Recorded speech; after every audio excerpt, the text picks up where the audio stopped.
Hi guys, நீங்கள் நம்ம ஒரு ப்ராஜெக்ட்டை பற்றி பார்ப்போம். இந்த ப்ராஜெக்ட் வந்து மெட்டல் டிடெக்டிங் ஸ்பை ரோபோட். ஓகேவா? இது எப்படி ஒர்க் ஆகுங்கிறத பார்ப்போம். ஓகே, ஃபர்ஸ்ட் எடுத்தோடனே நம்ம ஒரு சேசஸ் எடுத்துக்கிறோம். சேசஸ் கூட ஆர்டினோ கண்ட்ரோலர் யூஸ் பண்ணுறோம். இது வந்து இந்த ஹோல் டிவைஸை கண்ட்ரோல் பண்ணுறதுக்கான ப்ரோக்ராமை வந்து இதில் டம்ப் பண்ண போகிறோம். ஓகேவா? தென் சேசஸ் ஒரு 4 வீலர் சேசஸ் ஒன்று எடுத்திருக்கோம். தென் 2 மோட்டார் எடுத்திருக்கோம். இந்த மோட்டார் வந்து ஃபார்வர்ட் அண்ட் ரிவர்ஸ் டைரக்ஷனில் ஆப்ரேட் பண்ணணும் அப்படின்னா அதுக்கு ஒரு மோட்டர் டிரைவர் போடணும். இது பேர் தான் மோட்டர் டிரைவர். இதை யூஸ் பண்ணி இந்த மோட்டரை ஃபார்வர்ட், ரிவர்ஸ், லெஃப்ட், ரைட் இந்த மாதிரி டர்ன் பண்ணுறதுக்கு, மூவ் பண்ணுறதுக்கு வந்து இது யூஸ் பண்ணுவோம். மோட்டர் டிரைவர் யூஸ் பண்ணி பண்ண போகிறோம். தென் அதுக்கப்புறம் பார்த்தீங்கன்னா நம்ம ஒரு சென்சார் யூஸ் பண்ணுறோம்.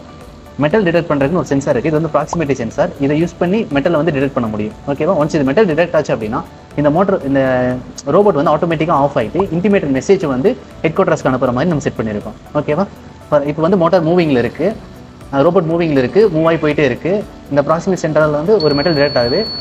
ஒரு பீப் சவுண்ட் வந்துட்டு இந்த இடத்துல பார்த்தீங்கன்னா மெட்டல் டிடெக்டட் அப்படின்னு சொல்லி ஒரு டிஸ்பிளே ஆகும். எல்சிடியில் டிஸ்பிளே ஆயிரும். அட் த சேம் டைம் வந்து நம்மளுக்கு ஐஓடி டிவைஸ் மூலிமா மெசேஜ் வந்து புஷ் ஆகும்.